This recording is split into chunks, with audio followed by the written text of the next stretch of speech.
ಶ್ರೀಮತಿ ಚೆನ್ನಮ್ಮ ದೇವೇಗೌಡರು ಇನ್ನಿಲ್ಲ.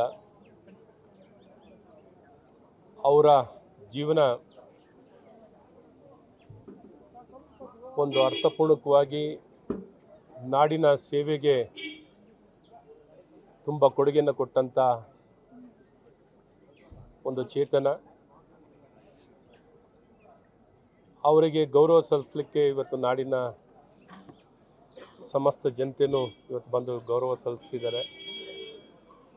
ಅವರ ಜೀವಮಾನ ಕಾಲದಲ್ಲಿ ಎಲ್ಲ ರೀತಿ ಸವಾಲನ್ನು ಕರ್ನಾಟಕದಲ್ಲಿ ಅವರು ನೋಡಿರುವಂಥದ್ದಿದೆ. ದೇವೇಗೌಡರಿಗೆ ನಮ್ಮ ಹಿರಿಯ ನಾಯಕರಾಗಿ ಮಾಜಿ ಪ್ರಧಾನಮಂತ್ರಿಗಳು, ಮಾಜಿ ಮುಖ್ಯಮಂತ್ರಿಗಳು ಕರ್ನಾಟಕದ ಸರ್ವಾಂಗೀಣ ಅಭಿವೃದ್ಧಿಗಾಗಿ ಅವಿರತವಾಗಿ ದುಡಿದಂಥ ದೇವೇಗೌಡರಿಗೆ ಹೆಗಲಿಗೆ ಹೆಗಲನ್ನು ಕೊಟ್ಟು ಎಲ್ಲ ಕಷ್ಟ ಸುಖ ಎಲ್ಲ ಹೋರಾಟದಲ್ಲಿ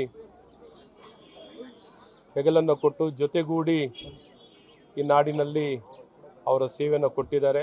ಅವರು ಇನ್ನಿಲ್ಲ. ಅವರ ಆತ್ಮಕ್ಕೆ ಮತ್ತು ಅವರ ಇಡೀ ಕುಟುಂಬಕ್ಕೆ ಅವರ ನಷ್ಟವನ್ನು ಭರಿಸುವಂಥ ಶಕ್ತಿ ಅವ್ರ ಕುಟುಂಬಕ್ಕೆ ದೇವರು ದಯಪಾಲಿಸಲಿ.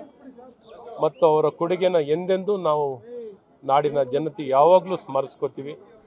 ಅವರ ಆತ್ಮಕ್ಕೆ ಶಾಂತಿನ ಸಿಗಲಿ ಅಂತ ನಾನು ಕೋರುತ್ತಾ ಎಂದೆಂದೂ ಅವರನ್ನು ಸ್ಮರಿಸ್ಕೊಳ್ಳುವಂಥದ್ದಾಗಿದೆ.